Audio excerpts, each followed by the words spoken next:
નવજીવન ન્યૂઝમાં તમારું સ્વાગત છે। ગુજરાતમાં સ્થાનિક સ્વરાજ્યની ચૂંટણીઓની જાહેરાત થઈ ગઈ છે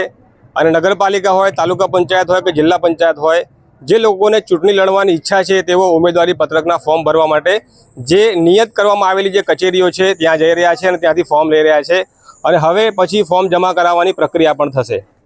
ત્યારે નવજીવન ન્યૂઝના આજે માધ્યમથી નર્મદા જિલ્લાના રાજપીપળા ખાતેથી તમારી સામે એક હકીકત મૂકવાની છે કે પારદર્શકતા, સ્વચ્છ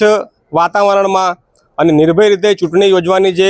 તંત્ર અને સરકાર દ્વારા દાવા કરવામાં આવે છે, ત્યારે એના જ અનુસંધાને અમે આજે નર્મદાના જે નાંદોદ તાલુકાના જે મામલતદાર છે એમની પાસે અમે માહિતી લેવા માટે આવ્યા છે કે અત્યાર સુધી તાલુકા જિલ્લા પંચાયત માટે કેટલા ઉમેદવારી પત્રકો અહીંયાથી કચેરીમાંથી ઇસ્યુ કરવામાં આવ્યા છે। એક સીધી સાદી અને સરળ માહિતી લેવા માટે અમે જ્યારે આ ચૂંટણી અધિકારી જે પાસે ગયા, અમે નાંદોદના મામલતદાર પાસે, ત્યારે એમની હાથ નીચેના જે ચૂંટણી અધિકારી છે તેમના દ્વારા તો સ્પષ્ટીકરણ આપી દેવામાં આવ્યું કે અમે આ કોઈ પ્રકારની માહિતી તમને આપી નથી અને તમને આવી કોઈ માહિતી આપવા માટે બંધાયેલા નથી। જો તમારે માહિતી જોઈતી હોય તો તમે મામલતદાર પાસે જાઓ, તેઓ કહેશે તો અમે તમને માહિતી આપીશું। ત્યારે અમે જે નાંદોદના જે મામલતદાર છે તેમની પાસે ગયા છે,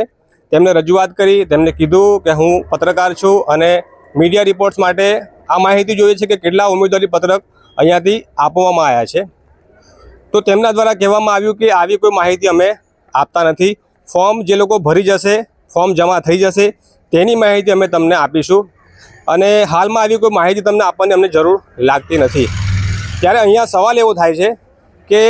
મુક્ત, ન્યાયી અને પારદર્શક રીતે ચૂંટણીઓના આયોજનનો જે દાવો ચૂંટણી પંચ દ્વારા કરવામાં આવે છે, ત્યારે એની આ પ્રથમ પગથિયાની વરવી વાસ્તવિકતા છે કે તંત્ર, ચૂંટણી પંચ, ચૂંટણી અધિકારીઓ માહિતી આપતા પણ નથી। જો આ પ્રકારની રીત અહીંયાથી સ્ટાર્ટ થશે તો આગળ તો હજુ કેટલા પણ પગથિયા બાકી છે કે જ્યાં મતદાન થશે, ઉમેદવારી પત્રકો જમા થશે અને તમામ પ્રકારની જે પ્રક્રિયા થશે એમાં માહિતી આપણને કેવી રીતે આપશે એ પણ એક આપણે જોવાનું છે। ત્યારે હાલ જો વાત એવી થતી હોય કે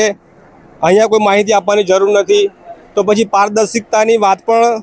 કરવી યોગ્ય નથી, કારણ કે આ ચૂંટણી જાહેર ચૂંટણી છે અને અહીંયા આ ચૂંટણીઓમાં સામૂહિક રીતે જે જાહેર સામાન્ય લોકો હોય છે, અને સામાન્ય ચૂંટણી જેના માટે કહેવામાં આવે છે કે સામાન્ય માણસ એમાં મતદાન કરે છે અને મતદાન અને ચૂંટણી પ્રક્રિયા લોકશાહીનું એક અભિન્ન અંગ છે। પરંતુ દાવો કરવો એક અલગ વસ્તુ છે અને ગ્રાઉન્ડ પરની જે રિયાલિટી છે, જે હકીકત છે તે આખી અલગ વસ્તુ છે। તો અહીંયા તમને આ બતાવવાનો એક રીઝન એ છે કે ભલે દાવા સરકાર કરતી હોય કે તંત્ર કરતો હોય કે ચૂંટણી પંચ કરતો હોય કે અમે સ્વચ્છ, પારદર્શક રીતે મુક્ત અને ન્યાય રીતે ચૂંટણી યોજવાના છે, પરંતુ આ પ્રથમ પગથિયાની હકીકત છે કે કેટલા ઉમેદવારી પત્રકો અહીંયાથી ઓફિસમાંથી આપવામાં આવ્યા છે તેની પણ માહિતી આપવામાં આ તંત્ર ખચકાય છે અથવા છુપાવવાનો પ્રયત્ન કરે છે। છુપાવવાનું કારણ તો ખબર નહીં શું હશે તે। ત્યારે બીજી વાત અહીંયા જોડી દઈએ કે નગરપાલિકા દ્વારા નગરપાલિકાની જે ફોર્મ વિતરણની જે વ્યવસ્થા છે તે પ્રાંત અધિકારીમાંથી ઇસ્યુ કરવામાં આવે છે અને અમે જ્યારે તેમની પાસે ગયા તો ત્યાંથી અમને સરળ રીતે કહી દેવામાં આવ્યું કે 200 સમથિંગ જેટલા જે ઉમેદવારી પત્રકો છે તે અહીંયાથી આપવામાં આવ્યા છે અને એક ઉમેદવારી પત્રક જમા કરવામાં આવ્યો છે। એક આ સરળ હકીકત છે જેથી લોકોને ખબર પડી શકે કે કયા જિલ્લામાં, કયા તાલુકામાં કેટલા ઉમેદવારી પત્રકો કઈ તાલુકા પંચાયત, કઈ જિલ્લા પંચાયતમાં અપાયા છે અને એમાંથી કેટલા જમા થશે। તો મીડિયાનું કામ તો લોકો સુધી માહિતી પહોંચાડવાનું છે, પરંતુ આજે અધિકારીઓ એસી ચેમ્બરોમાં બેસે છે, તેમને ખબર નહીં શું મનમાં હોય છે કે તેઓ લોકો સુધી સાચી માહિતી પહોંચે એમાં પણ તેઓ ઇન્ટરેસ્ટેડ નથી એવું લાગે છે। નવજીવન ન્યૂઝના માધ્યમથી અમે તમને આ જ પ્રકારના સમાચાર પહોંચાડતા રહીશું। અમારી સાથે જોડાયેલા રહેજો। વૈષ્ણવજન તો તેને કહીએ જે પીડ પર